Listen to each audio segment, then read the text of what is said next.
Shalom saudara-saudara dimanapun saudara berada. Hari-hari ini kita dihadapkan pada satu kejadian yang luar biasa, yang mengharuskan kita banyak tinggal di rumah, beribadah di rumah, terpisah oleh ruang dan jarak antara saudara yang satu dengan yang lain. Terjadi krisis yang mendunia, baik itu krisis ekonomi, krisis kesehatan, krisis pangan, yang membuat kita kadang-kadang putus asa, khawatir. Tetapi ingatlah saudara, masih ada Tuhan Yesus yang selalu melihat kita, melindungi kita, memberikan kesehatan bagi kita. Bahkan Dia mencukupkan setiap kebutuhan kita dengan caranya yang ajaib. Maka tidak ada kata bahwa kita tidak bersyukur kepada Dia. Ucapkan syukur senantiasa. Dan mari kita datang kepada Dia dengan ucapan syukur dan puji-pujian kepada Tuhan. Haleluya. Kita sembah Dia.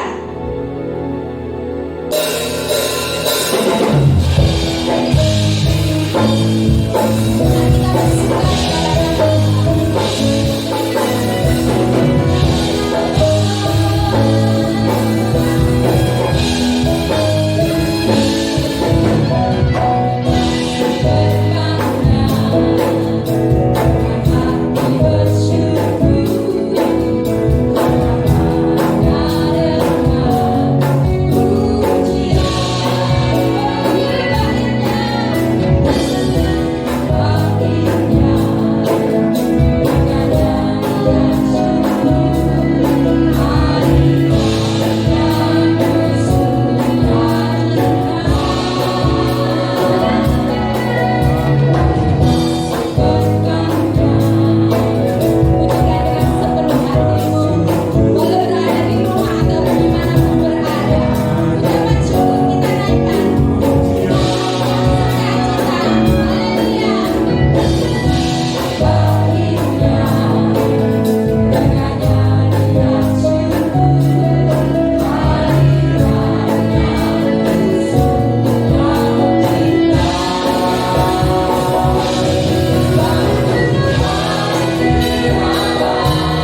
kepada Tuhan. Kita tetap sembah Dia, kita tetap memuji Dia yang penuh dengan kemuliaan di atas tahtanya. Terima kasih Tuhan. Siapkan hati saudara untuk menyembah Dia, untuk mendengarkan firman Tuhan. Haleluya Yesus.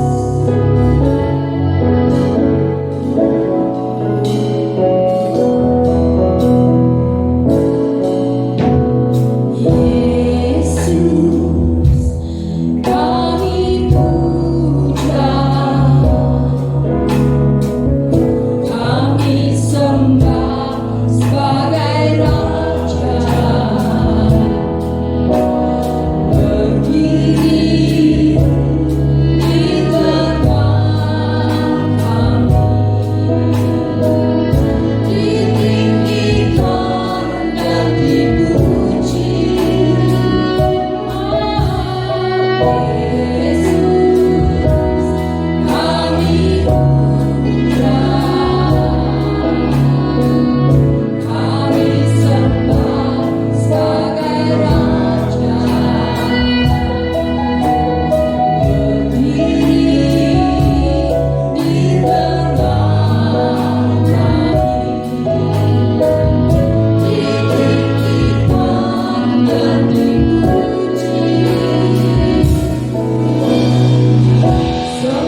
bersama-sama dengan umat-Mu.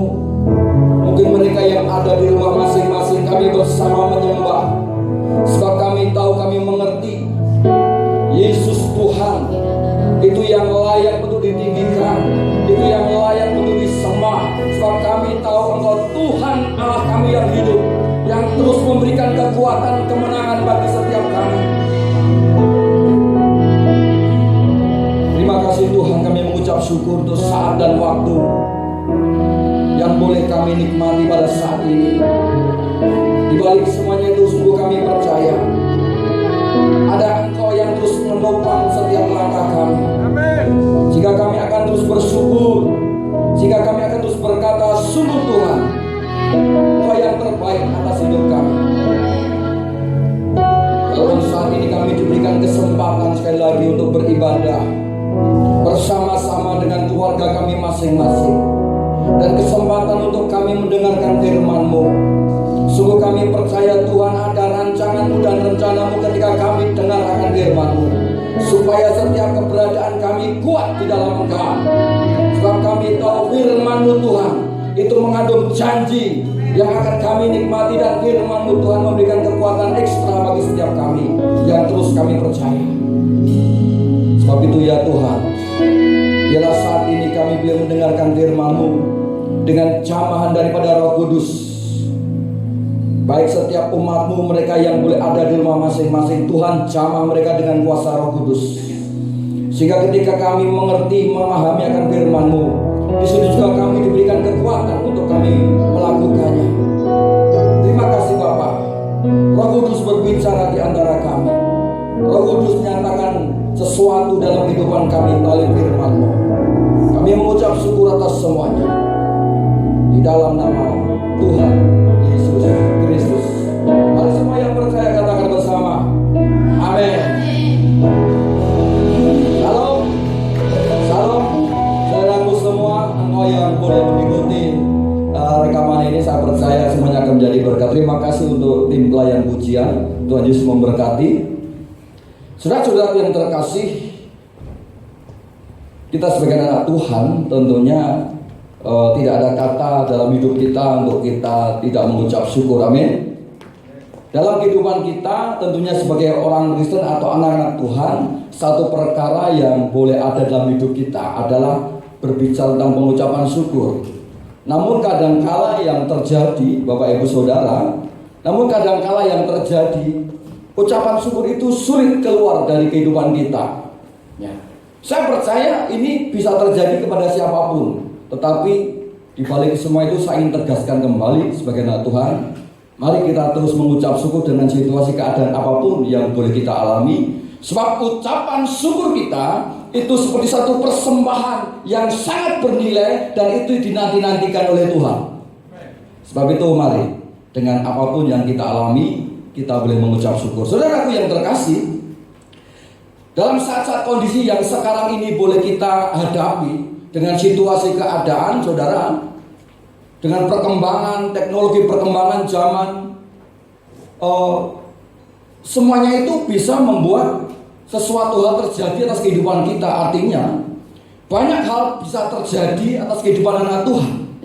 Ketika anak Tuhan kita menjalani kehidupan di saat-saat ini, banyak sekali, bahkan ada yang mungkin mereka boleh merasakan namanya jenuh, kebosanan, ya. Atau mungkin sebagai seorang Kristen menjalani kekristenannya kadang mengalami yang kadang bisa terjadi, yaitu yang namanya kebosanan. Wah, kok seperti ini terus ya? Wah, kok rasanya seperti ini saja. Saudara, hal ini pasti pernah terjadi atas kehidupan kita. Ya. Boring, ya, bosan katanya. Boring. Dengan kehidupan yang saat ini kita jalani, dengan setiap pergumulan yang saat ini harus kita hadapi, dengan setiap permasalahan yang saat ini harus kita hadapi, kadang-kala semua itu membuat kita bisa menjadi jenuh, atau bahkan bisa membawa kita, iman kita itu dengan situasi keadaan yang saat ini sedang berkembang atau yang kita alami, dengan tekanan, dengan berbagai macam hal, bisa membuat iman kita menjadi lemah. Saya percaya hal ini bisa terjadi. Saudara yang terkasih, kadang-kadang mungkin pernah terjadi dalam benak kita, berhenti aja lah sampai di sini. Mungkin ada yang pernah terbesit dalam pikiran yang seperti itu, tapi saya nyatakan, mari sebagai anak Tuhan, jangan pernah berhenti sampai di sini. Teruslah melangkah. Saudara-saudaraku yang terkasih, ketika kita mengalami tekanan, kita mengalami yang namanya sesuatu hal dalam hidup kita yang kadang membuat kita jenuh, membuat kita bosan, saudara, atau bahkan berkata rasanya pengen berhenti saja sampai di sini, saudara. Saya katakan dalam Alkitab, dalam tokoh-tokoh Alkitab pun ada yang seperti itu. Ya. Ini tokoh Alkitab, saudara, yang kita jumpai, mungkin saudara beberapa, kalau kita lihat banyak, saudara, tapi kita akan lihat contoh dalam Alkitab lebih dulu, ya, saudara, yang dalam kehidupannya pun mengalami yang namanya jenuh, kebosanan, bahkan ketakutan, ya. Sehingga rasanya ingin mati saja, berhenti sampai di situ. Ya. Kita lihat Nabi Elia, ya. Satu tokoh nabi yang begitu fenomenal di kehidupan bangsa Israel, satu tokoh nabi yang begitu luar biasa, bahkan dihormati dalam kehidupan bangsa Israel. Yang saudara mungkin ketika membaca dalam kisahnya, Elia ini tidak mengalami kematian, tapi Elia ini merasakan bagaimana dia diangkat ke surga melalui awan badai, diangkat oleh Tuhan ke surga. Ini kalau kita saksikan atau kita melihat tokoh ini luar biasa. Mungkin saudara membayangkan, wah, Elia ini betul-betul imannya dahsyat, imannya luar biasa, hidupnya diberkati, amin, pasti, saudara. Tetapi ternyata Elia pun mengalami yang namanya kejenuhan, kebosanan, bahkan sampai ingin mati. Di dalam satu Raja-Raja 19 ayat 1 sampai dengan ayat yang keempat.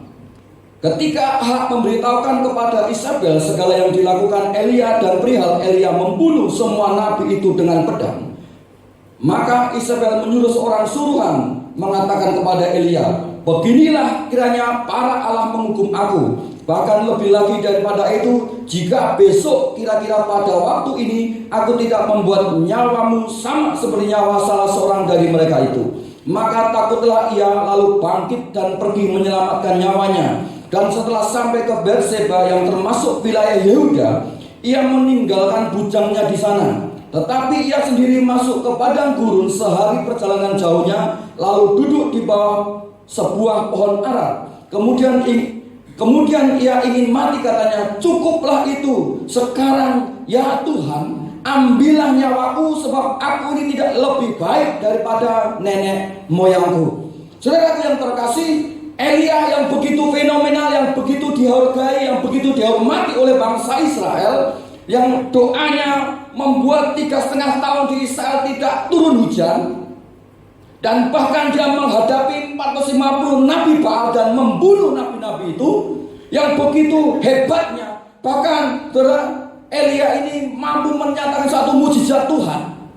Tetapi ketika ia diancam oleh seorang yang namanya Isabel, istri Ahab, diancam oleh seorang wanita yang namanya Isabel, dia begitu ketakutan, dia begitu stres, dia begitu membuat dirinya seperti rasanya sudah tidak ada artinya, sehingga padanya dia berkata, oh Tuhan, cukuplah itu Tuhan, lebih baik aku mati. Itu Elia. Bagaimana kalau kita melihat Elia sesungguhnya luar biasa dahsyat, saudara. Itu Elia. Kemudian ada satu tokoh lagi yang menjadi contoh bagi kita. Ada Yunus. Saudara, kalau kisahnya Yunus ini, saya percaya guru-guru sekolah minggu kisah ini harusnya ngelotok dan hafal, ya. Yunus ada di perut ikan, ya, 3 hari 3 malam, ya. Saudara, Yunus ketika dipanggil Tuhan untuk berangkat ke Niniwe, justru dia pergi ke Tarsus. Dia tidak melakukan apa yang diperintahkan Tuhan. Tuhan berkata kepada Yunus, pergi, beritakan sesuatu kepada bangsa Niniwe, kota Niniwe, supaya mereka bertobat. Saudara-saudaraku yang terkasih, ketika Yunus ini melihat penduduk Niniwe bertobat, apa yang terjadi dalam hidupnya? Di dalam Yunus pasal 4 ayat 1 sampai dengan 3. Yunus pasal 4 ayat 1 sampai dengan 3 dari perikop Yunus belajar menginsafi bahwa Allah mengasihi bangsa-bangsa lain. Tetapi hal itu sangat mengesalkan hati Yunus. Lalu marahlah ia dan berdoalah ia kepada Tuhan, katanya, "Ya Tuhan, bukankah telah kukatakan itu ketika aku masih di negeriku? Itulah sebabnya maka aku dahulu melarikan diri ke Tarsis, sebab aku tahu bahwa Engkaulah Allah yang pengasih dan penyayang, yang panjang sabar dan berlimpah kasih setia, serta yang menyesal karena malapetaka yang hendak didatangkannya. Jadi sekarang ya Tuhan, cabutlah kiranya nyawaku, karena lebih baik aku mati daripada hidup." Tetapi firman Tuhan, "Layakkah engkau marah?" Ya, saudara-saudaraku yang terkasih, ayat 3 dikatakan, "Ya Tuhan, lebih baik cabutlah nyawaku." Saudara-saudaraku, sesuatu yang aneh dalam kehidupan pelayanan. Ketika Tuhan suruh seorang untuk melayani Tuhan, ketika seorang disuruh dan pelayanan itu berhasil, justru membuat pelayanan itu menjadi stres. Rupa-rupanya kalau kita selidiki, saudara, ternyata ada sesuatu kebencian Yunus dengan Niniwe. Rupa-rupanya Niniwe ini menjadi satu musuh bagi Israel yang sering mungkin meneror, sehingga di dalam benak Yunus ini mungkin lebih baik Niniwe itu ditenggelamkan saja, Niniwe itu diakhiri saja, Niniwe itu biar mereka mengalami yang namanya hukuman Tuhan. Kenapa? Ketika Niniwe mengalami itu berarti musuh Israel hilang satu. Itu dalam benak pikiran Yunus. Ternyata Yunus lebih mementingkan keamanan bangsanya sendiri daripada melihat banyak orang itu diselamatkan. Itu Yunus. Sehingga ketika melihat Niniwe ini diselamatkan, Niniwe ini dipulihkan, dia stres. Tuhan, lebih baik cabut nyawaku. Itu Yunus, saudara. Ya, ngalami sesuatu yang rasanya aneh. Mungkin kalau kita cerita tentang Yunus ini aneh. Kenapa? Pelayanannya termasuk berhasil, tetapi dia stres. Ya. Saudara yang terkasih, kadang-kala perkara-perkara yang kita hadapi itu bisa membuat setiap persoalan masalah kita yang kita hadapi itu bisa membuat setiap kita menjadi lemah atau mungkin jenuh, tidak kuat lagi rasanya. Oh Tuhan, sudahlah sampai di sini Tuhan. Ya. Saudara, tokoh dalam Alkitab dengan kita semuanya itu adalah orang yang tidak jauh berbeda. Ada kelebihan, ada kelemahan. Tetapi yang harus disamakan adalah bagaimana setiap kita bisa bertindak, kita bisa berbuat sesuai firman Tuhan ketika kita mengalami yang namanya kelemahan. Dalam keadaan seperti ini, saudara, dalam keadaan tekanan seperti ini, apa yang harus dibuat ketika merasa lemah? Apa yang harus dibuat ketika merasa lemah? Itulah yang harus kita renungkan pada saat ini. Apa yang harus dibuat ketika merasa lemah? Saudara dan saya bukanlah orang yang hebat, bukanlah orang yang super. Ya. Karena itu kita pernah mengalami yang namanya kejenuhan, kelemahan, saudara. Ya. Karena itu apa yang harus diperbuat? Yang pertama, yang harus kita perbuat yang pertama adalah ingatlah perkataan Tuhan Yesus. Saudara, ingat perkataan Tuhan Yesus berarti sebenarnya kalau kita tarik secara keseluruhan, artinya bagaimana kita berbicara tentang firman Tuhan, bagaimana kita mengingat kembali firman Tuhan, bagaimana hidup kita apakah diisi dengan firman Tuhan. Di dalam Matius pasal 10 ayat 22, Matius pasal 10 ayat 22, kemudian loncat nanti Matius 24 ayat 13. Yang pertama yang kita buat adalah ingatlah perkataan Tuhan Yesus. Matius 10 ayat 22. Matius 10 ayat 22. Dan kamu akan dibenci semua orang oleh karena namaku, tetapi orang yang bertahan sampai pada kesudahannya akan selamat. Kemudian Matius 24 ayat yang ke-13. Demikian firman Tuhan, tetapi orang yang bertahan sampai pada kesudahannya akan selamat. Tetapi orang yang bertahan sampai kesudahannya akan selamat. Saudara-saudaraku, memang 2 ayat ini menceritakan bagaimana kehidupan setiap kita anak Tuhan. Kita harus bertahan sampai kesudahannya, karena di situ kita menantikan upah yang paling besar yang semuanya dicari oleh manusia, yaitu keselamatan, yaitu anugerah Tuhan, bagaimana kita bisa bersama-sama dengan Tuhan. Saudara-saudaraku yang terkasih, kalau kita mencermati 2 ayat ini, saudara, ada satu persamaan. Ya. Ketika Tuhan Yesus menyampaikan firman ini, baik itu dalam pasal 10 maupun di dalam pasal yang ke-24, ada sepersamaan, berarti berbicara tentang penderitaan yang pasti itu akan terjadi. Berbicara tentang penderitaan yang pasti itu akan terjadi. Saudara-saudaraku, ketika terjadi sebuah namanya penderitaan, dan itu akan dialami oleh semua orang, dan juga akan dialami oleh anak-anak Tuhan atau orang Kristen. Jadi ketika kita mengalami yang namanya penderitaan, tekanan, atau mengalami kelemahan, Tuhan sudah pernah berkata, dalam 2 ayat ini ada persamaannya, tetapi orang yang bertahan sampai pada kesudahannya akan selamat. Orang yang bertahan artinya saudara dan saya, supaya kita itu bertahan. Tuhan menyuruh setiap kita bertahan, supaya apa? Pada endingnya kita akan mengalami keselamatan. Ingat saudara, di dalam Matius 16 dikatakan kita ini seperti domba yang diutus ke tengah-tengah serigala. Matius 10 ayat 16. Karena itu kita harus cerdik seperti ular dan tulus seperti merpati. Firman Tuhan bukan berkata kita ini seperti serigala yang diutus di tengah-tengah domba, tidak. Tetapi domba yang diutus di tengah-tengah serigala, bukankah ini satu permasalahan? Domba diutus di tengah-tengah serigala. Dalam konsep dunia, kalau kita terjemahkan pasti mati. Pasti mati. Tetapi bukan berbicara yang seperti itu, tetapi ingin berbicara bagaimana setiap kita pasti akan mengalami yang namanya tekanan, pasti akan mengalami yang namanya penderitaan, pasti akan mengalami segala hal yang akan menekan hidup kita, sehingga kadang-kadang membuat kita menjadi lemah. Ingat perkataan Tuhan Yesus, supaya kita bertahan.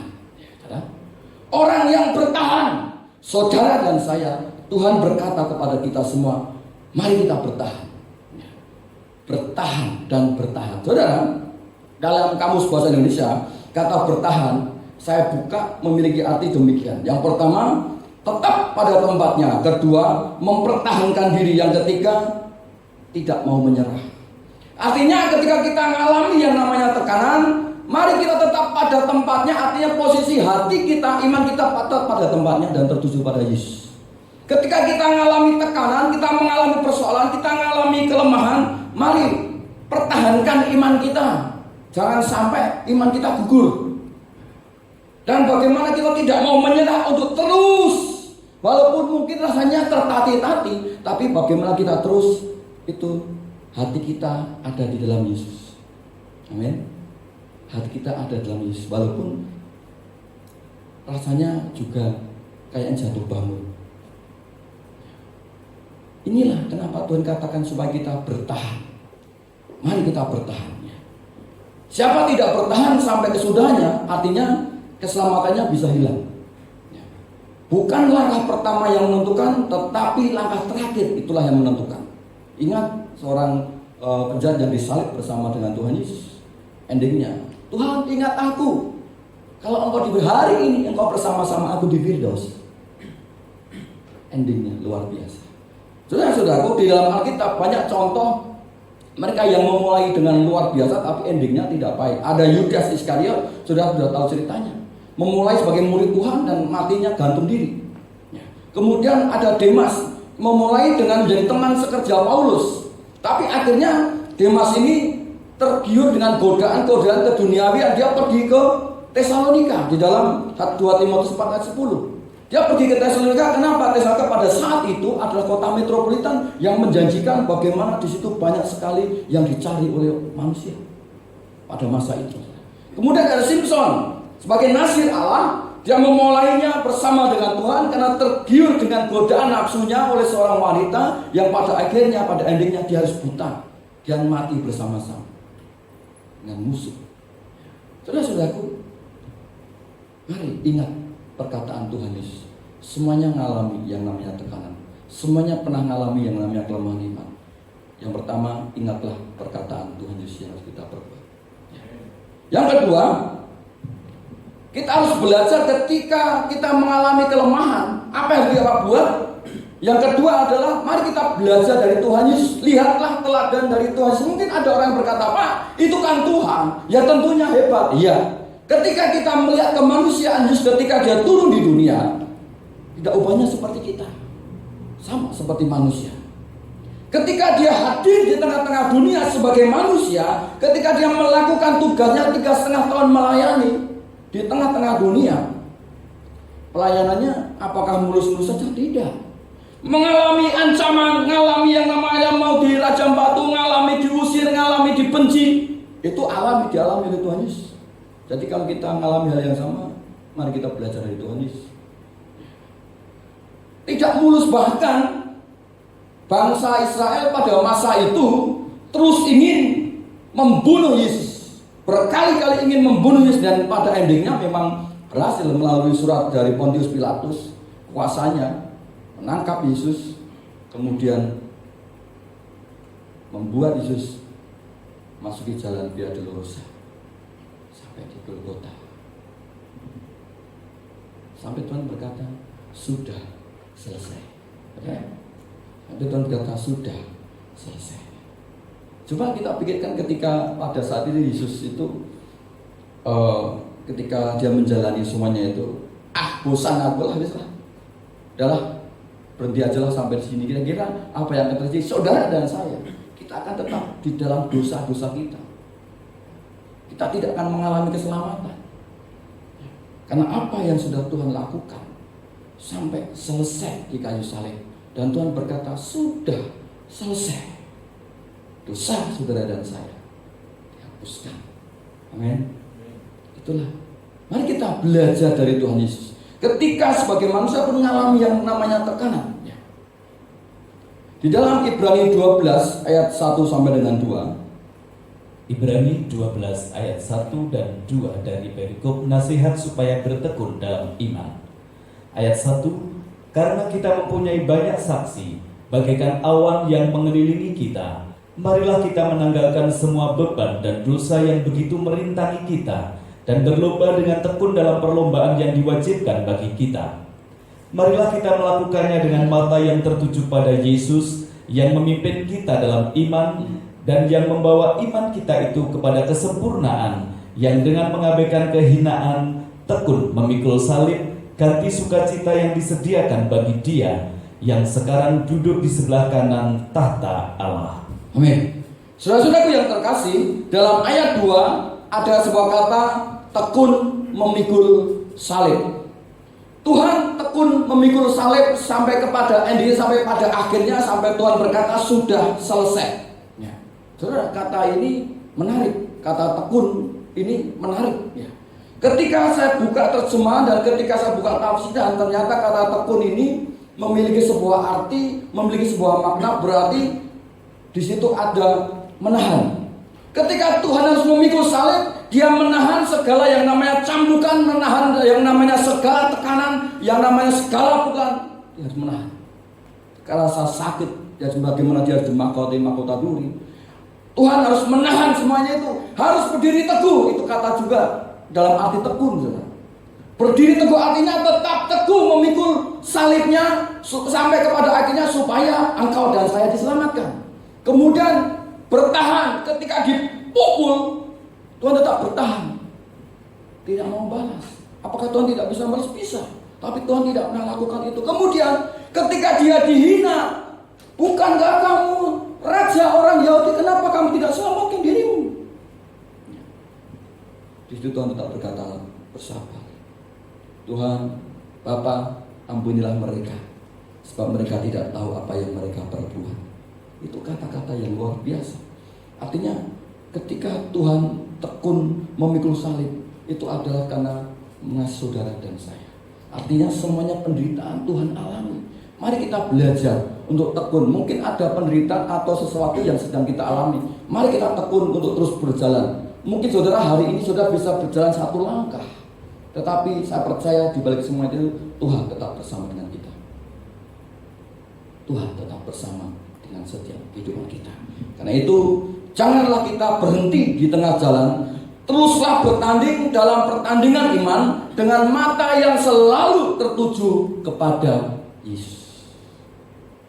Yang ketiga, apa yang kita perbuat ketika kita merasa lemah? Yang ketiga, ingatlah orang-orang yang telah mendahului kita. Saudara-saudara yang terkasih, dalam kehidupan kita dalam gereja, bergereja di tempat ini, kita mungkin sudah berapa kali menyaksikan banyak saudara-saudara kita seiman, mereka yang sudah mendahului kita atau pulang terlebih dulu ke rumah Bapa.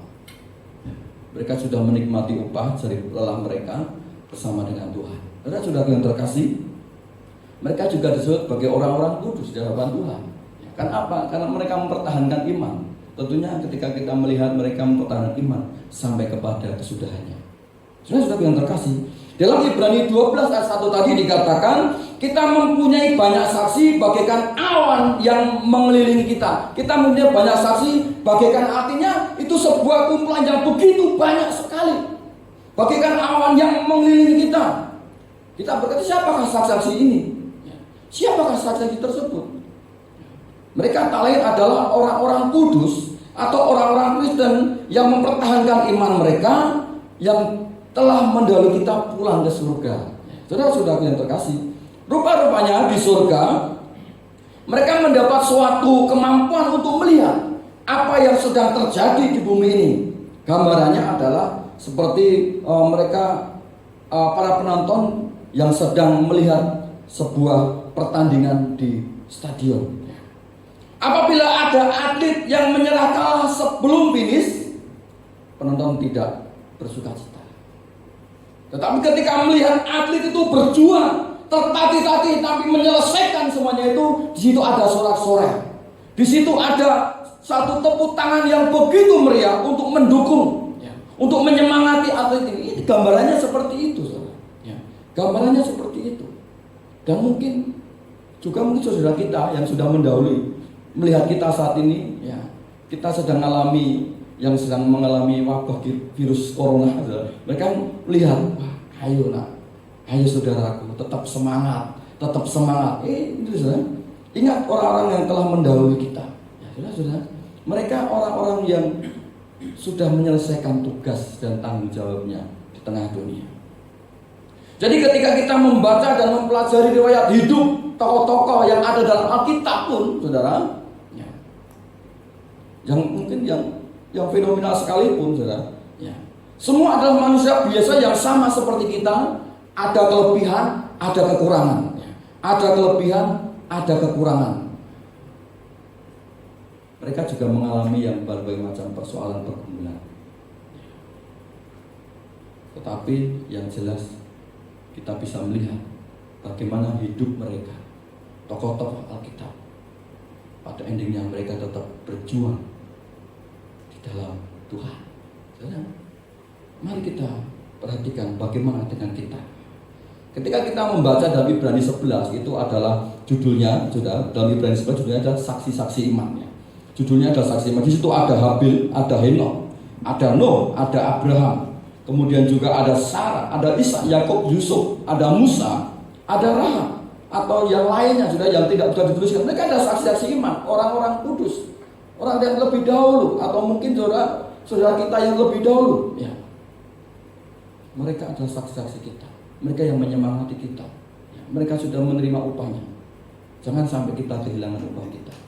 Saudara yang terkasih, atau mungkin sudah bisa membaca hari ini atau saat-saat ini, bukan mencari informasi atau kita membaca sesuatu itu sangat mudah, sudah bisa di internet, membaca di internet. Bagaimana biografi atau biografi murid Yesus, endingnya seperti apa? 12 murid. 12 murid tentunya kita tidak berbicara Judas Iskariot yang diganti oleh Matias, sudah. Semuanya mengalami tekanan dan ending hidupnya mereka tidak mengenakan. Hanya satu, Yohanes, yang sampai pada masa usia lanjut dan menggembalakan jemaat Tuhan di Turki. Saudara, mereka mengalami yang namanya tekanan, sama seperti kita. Namun endingnya mereka juga pun menyelesaikan dengan baik, tetap menjaga imannya, terpaut tertuju kepada Tuhan. Mari kita lakukan bersama-sama. Ingatlah akan saudara kita yang telah mendahului kita. Yang keempat, apa yang bisa kita perbuat ketika kita merasa lemah? Ingatlah anak-anak dan keturunan kita. Oh Pak, aku belum berkeluarga. Mungkin engkau belum berkeluarga, tetapi pada akhirnya nanti engkau pun juga akan berkeluarga, kan begitu ya.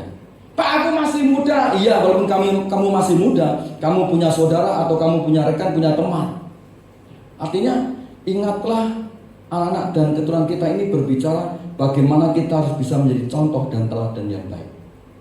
Bagaimana kita harus bisa menjadi contoh dan keteladanan di tengah-tengah hidup kita, baik di keluarga, baik di pekerjaan, baik di pelayanan, baik di tengah-tengah masa, kita harus bisa menjadi contoh dan teladan yang baik. Terkhusus bagi keluarga kita, bagi orang tua, terkhusus bagi anak-anak. Ini sangat penting. Di dalam 2 Raja-Raja pasal 21, mari kita lihat di sana. 2 Raja-Raja pasal 21.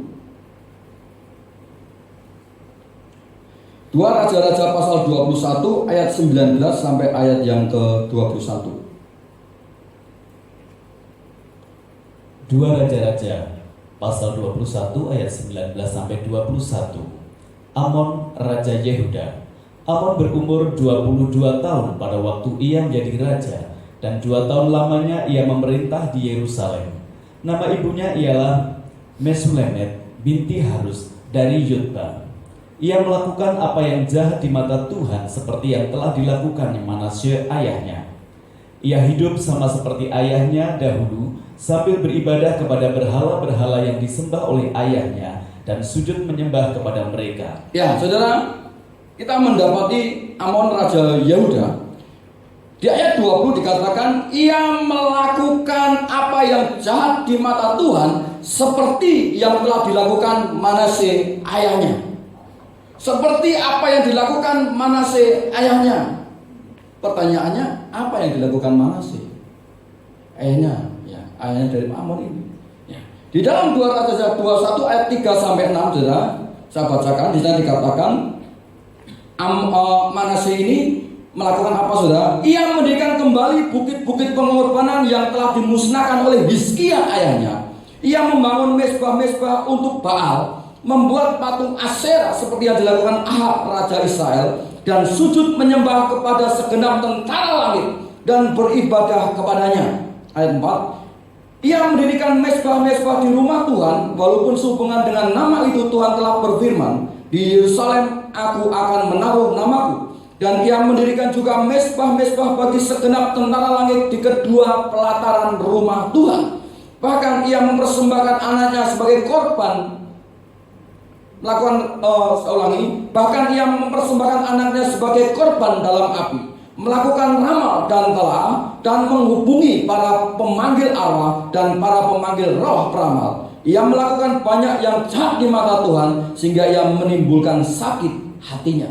Perhatikan apa yang dilakukan Manasye ayah dari Amon ini, sesuatu yang sangat keji di hadapan Tuhan, dan itu ditiru oleh Amon. Karena itu sebagai orang tua, mari kita harus berhati-hati. Jadilah contoh dan keteladanan yang baik di tengah kehidupan rumah tangga kita, di tengah-tengah saudara kita, ataupun di hadapan anak-anak kita masing-masing. Karena apapun yang kita perbuat, itu akan menjadi contoh bagi mereka. Akan menjadi contoh bagi mereka. Sekali lagi, mari ingatlah anak-anak dan keturunan kita. Kita tentunya tidak ingin melihat anak-anak kita itu juga mengalami seperti kita. Kalau kita putus di tengah jalan, mereka pun nanti akan melihat riwayat hidup kita, sejarah hidup kita. Ya, sebagai orang tua, wah, bapakku juga putus di tengah jalan, aku juga tidak apa-apa. Kalau sudah seperti itu, rasanya kita akan jadi sakit. Karena itu, mari saudara, jadilah contoh dan teladan yang baik. Apapun yang terjadi, mari kita terus bersama dan ikut Tuhan Yesus. Sebab dari hidup kita akan jadi contoh dan keteladanan. Yang terakhir, yang kelima, saudara, ketika kita sedang mengalami yang namanya kelemahan dalam apa yang harus kita perbuat, yang kelima adalah ingatlah kedatangan Kristus kedua kali sudah diambang pintu. Kedatangan Kristus kedua kali sudah diambang pintu. Saudara-saudaraku, Di dalam Alkitab memang tidak pernah dituliskan tanggal, bulan, dan waktu kapan Tuhan Yesus datang yang kedua kali. Tetapi yang jelas Tuhan sudah mengingatkan. Saudara ingat kisah Tuhan Yesus ketika menceritakan tentang 5 gadis yang bijaksana dan 5 gadis yang bodoh. Di situ Tuhan berkata supaya kita suruh berjaga-jaga. Karena apa? Kedatangan Tuhan yang kedua itu pasti terjadi dan pasti digenapi. Amin. Ketika kita sedang mengalami yang namanya kelemahan iman, kita ingat perkara ini. Oh, aku ingin upah yang besar bersama dengan Tuhan. Tentunya kita rindu untuk kita nanti ketika Tuhan datang, kita diangkat bersama-sama berjumpa dengan Tuhan. Sehingga mungkin ketika kita berkata berhenti, nggak jadi berhenti gitu. Tetap terus mempertahankan iman kita sampai titik darah penghabisan. Kita memang tidak tahu saat kedatangan Kristus, ya. Tetapi yang jelas kita sudah ada di penghujung akhir, ya, zaman akhir. Karena itu mari kita lihat baik-baik hidup kita, jangan sampai kita endingnya ketika. Saudara yang terkasih, mungkin ada jemaat kita yang sudah diberikan satu penglihatan dalam mimpi tentang perkara ini. Bagi saya bersyukur karena berarti Tuhan sedang menyatakan bahwa itu pasti akan terjadi. Hal itu pasti akan terjadi. Karena itu pegang baik-baik iman saudara di tengah tantangan, di tengah saudara mungkin sedang mengalami kelemahan iman, tetap pegang iman saudara. Jangan sampai sudah kehilangan iman yang saat ini sudah saudara ada dalam hidup saudara. Di dalam 1 Tesalonika 4 ayat 13 sampai 18. 1 Tesalonika. Kita baca mulai ayat 16 saja. 1 Tesalonika 4 ayat 16 sampai 18. 1 Tesalonika pasal 4 ayat 16 sampai 18. Sebab pada waktu tanda diberi, yaitu pada waktu penghulu malaikat berseru dan sangkakala Allah berbunyi, maka Tuhan sendiri akan turun dari surga, dan mereka yang mati dalam Kristus akan lebih dahulu bangkit. Sesudah itu, kita yang hidup, yang masih tinggal, akan diangkat bersama-sama dengan mereka dalam awan menyongsong Tuhan di angkasa. Demikianlah kita akan selama-lamanya bersama-sama dengan Tuhan. Karena itu, hiburkanlah seorang akan yang lain dengan perkataan-perkataan ini. Ya, karena itu hiburkanlah seorang akan yang lain akan perkataan-perkataannya akan hal ini, saudara. Bahwa pada akhirnya nanti kedatangan Tuhan, rapture itu, pengangkatan itu pasti terjadi.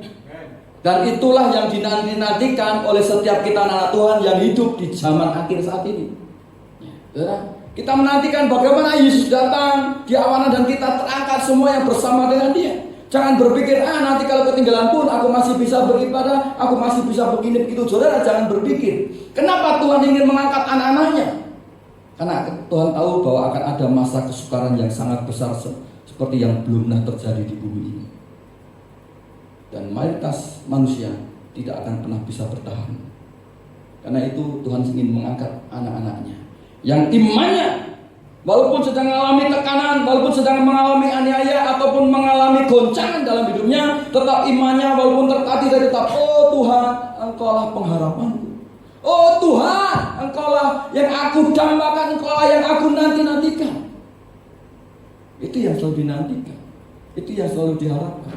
Sudah yang terkasih, ketika penghulu malaikat berseru, sangkakala Allah berbunyi, saudara. Ketika sudah buka YouTube, itu banyak sekali tentang sangkakala apa itu yang terdengar di langit, saudara. Saya ketika melihat seperti itu, saya hanya membayangkan perkara ini, saudara. Saya bisa membayangkan perkara ini bahwa ketika sangkakala saudara pernah lihat sangkakala? Ada yang bisa meniup sangkakala? Gampang-gampang angel, gampang-gampang angel, meniup sangkakala. Ya. Ketika sangkakala berbunyi, Yesus turun dari surga, ya, menjemput jemaatnya, jemaat GBI Bait Kudus. Wah, jemaatku GBI Bait Kudus, engkau spesial, mari naik dulu, mungkin ya. Bagi itu yang kita rindukan, itu yang kita nanti-nantikan, betul kan? Ya. Bukankah moto dari gereja ini, visi dan misi kan menyiapkan jemaat, ya, yang siap untuk berjumpa dengan Tuhan Yesus, ya. Misi-visinya kan seperti itu, saudara. Supaya kita dipersiapkan untuk menikmati perjumpaan dengan Tuhan. Apapun yang terjadi, apapun yang sedang kita alami, mari jangan tinggalkan iman kita. Sebab besar upah yang menanti setiap kehidupan kita. Benar. Yang mati dalam Tuhan dibangkitkan, yang masih hidup diubahkan. Ya, jemaat Tuhan naik ke langit bertemu dengan Yesus, umat Tuhan bersama Yesus masuk ke surga, menikmati perkara yang ajaib. Karena saudara yang terkasih, perkara ini bila menjadi penghiburan bagi setiap kita yang sedang mengalami tekanan atau mungkin mengalami kelemahan, ya, bahwa kedatangan Tuhan sudah dekat. Jangan berhenti dan jangan tinggalkan iman. Ya. Apabila ada anak Tuhan yang karena satu hal dan lain mundur dari berhenti di tengah jalan, saudara, ia tidak akan ikut ambil bagian dalam rapture atau pengangkatan. Ia akan masuk zaman antikristus yang sangat mengerikan. Pertanyaannya, apakah Anda mau masuk dalam golongan orang yang diangkat atau yang ketinggalan dalam peristiwa rapture? Ini pilihan ada di tangan saudara. Tapi saya ingin tegaskan, engkau jemaat GBI Kudus ataupun engkau dimanapun berada, saya ingin katakan tetap pegang imanmu, sehingga ketika Tuhan datang, engkau akan bersama-sama dengan Tuhan, menikmati sukacita ya, bersama dengan Tuhan. Kesimpulan, apapun keadaan kita hari ini, teruslah maju dalam Tuhan, sebab roh yang ada di dalam kita lebih besar dari roh yang ada di dunia ini. Haleluya, glory, Tuhan Yesus memberkati. Mari kita tunduk kepala, kita berdoa. Seluruh pelayan pujian mohon untuk bisa naik ke. Kami mengucap syukur Bapa. Terima kasih untuk firman yang saat ini boleh kami dengar. Sebab setiap firman yang daripada Engkau, kami percaya Tuhan, itu menguatkan setiap kita. Terima kasih Bapa. Kami mengucap syukur apa yang boleh kami dengar pada saat ini. Biarlah kiranya itulah menjadi kekuatan kami, penghiburan kami, dan kami percaya di dalam Engkau Tuhan ada jawaban bagi setiap persoalan pergumulan kami. Terima kasih Bapa. Kami mengucap syukur untuk firman-Mu. Roh Kudus, Engkau yang akan berbicara di antara kami, terus berkata-kata, terus bekerja dalam kehidupan kami. Sampai setiap kami semua umat-Mu cakap melakukan firman. Kami mengucap syukur di dalam nama Tuhan Yesus Kristus. Haleluya. Amin. Kekuatan di hidupku ku dapat dalam Yesus.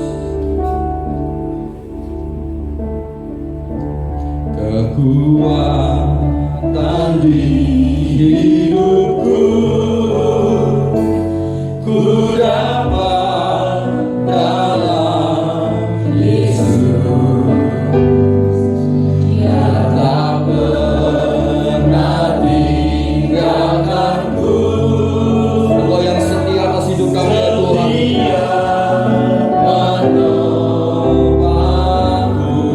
Kami berseru ya Tuhan, dan kami terus berharap di dalam Engkau.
setia mengikuti Tuhan.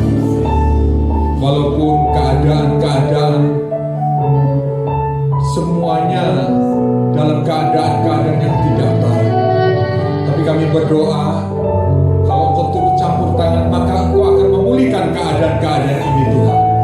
Syukur bagimu Tuhan. Kami percaya bahwa Engkau turut campur tangan setiap kejadian-kejadian kami. Pastinya tidak sendiri kami Tuhan, tapi bersama Engkau. Ajaib Kau Tuhan, penuh kuasa, Sang Mulia, terhadapku dalam tangan-Mu, seluruh hidupku tak akan goyah.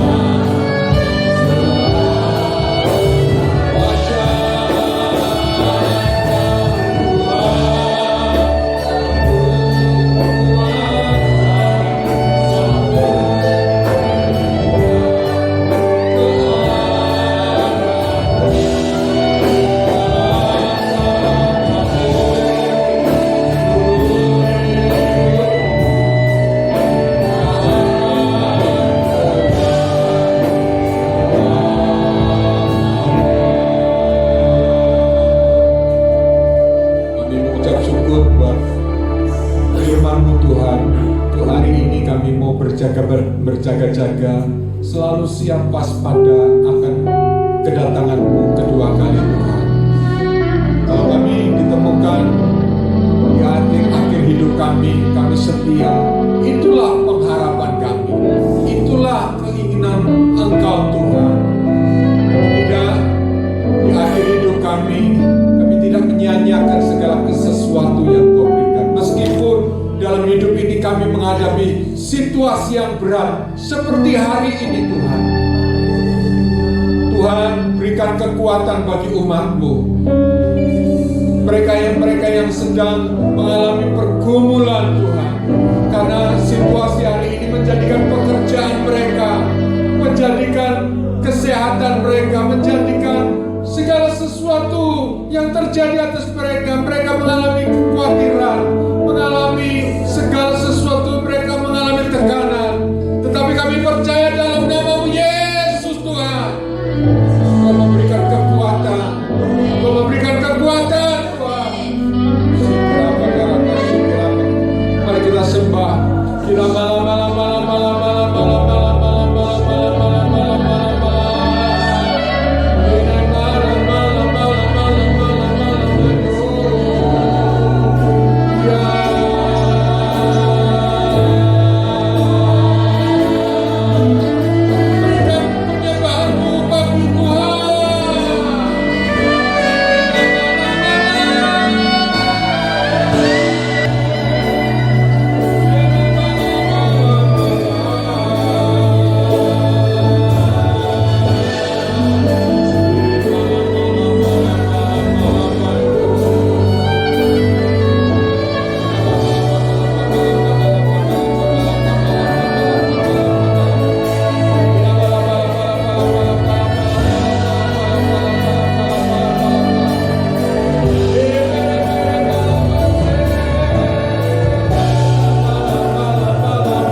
Tuhan.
kesulitan. Tetapi kami yakin bahwa Tuhan yang hidup. Kalau kami mengandalkan Engkau, segala perkara kami mengandalkan, di situ ada mujizat, di situ ada kasih setia Tuhan, dan itu kami hidup dalam kecukupan dalam Tuhan, kecukupan dalam Engkau. Terima kasih dalam nama-Mu Tuhan Yesus. Engkau berkati hamba-Mu Bapak Pendeta Pembantu Daniel Agus Subagio STH. Engkau berkati karena telah menyampaikan isi hati-Mu bagi kami. Kami bersyukur hari ini Tuhan, Engkau menyapa kami untuk kami berjaga-jaga, bersiap-siap untuk menantikan kedatangan-Mu. Siap atau tidak siap, Tuhan pasti akan datang kedua kali. Di dalam nama Tuhan Yesus, kita yang percaya bersama katakan amin. Beri kemuliaan bagi nama Tuhan. Silakan. Puji Tuhan. Ya, mari kita perkatakan kata-kata iman kita. Kita perkatakan bahwa kita percaya bahwa tahun ini, tahun kesehatan, tahun kecukupan, tahun kelimpahan, dan tahun penuaian. Kita katakan bersama-sama 2020 tahun kesehatan, tahun kecukupan, tahun kelimpahan, tahun penuaian. Beri kemuliaan bagi nama Tuhan. Amin. Ya, juga jemaat yang ada di rumah, ya, katakan dengan percaya tahun kesehatan, kecukupan, tahun kelimpahannya. Selamat hari Minggu, ya. Selamat kepada jemaat Tuhan yang ada di rumah. Kita bersekutu meskipun lewat online ini, ya. Tapi kita tidak mengurangi rasa sedikit pun kehadiran Tuhan. Amin. Tuhan hadir di tengah-tengah kita. Tuhan hadir di tengah-tengah kita. Kita berdoa biar cepat. Katanya September baru selesai. September baru pemulihan katanya. Ya.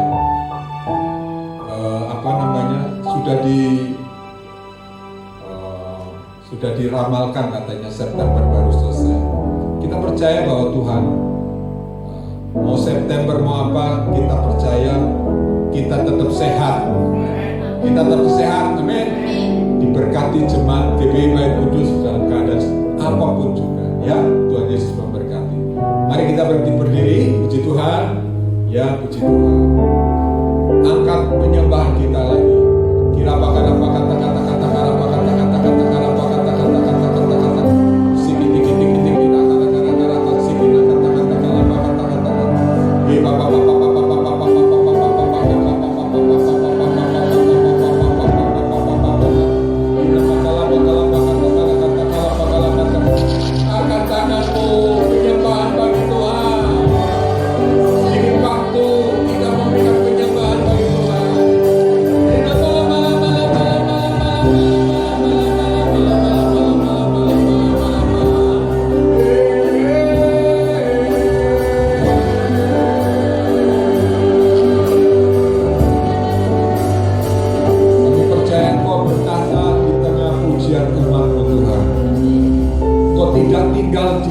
ketika umatmu menyembah Engkau Tuhan, ketika mereka menghadapi kesulitan dalam hidup, maka kami percaya Engkau turut campur tangan mendatangkan kebaikan-kebaikan bagi umatmu Tuhan.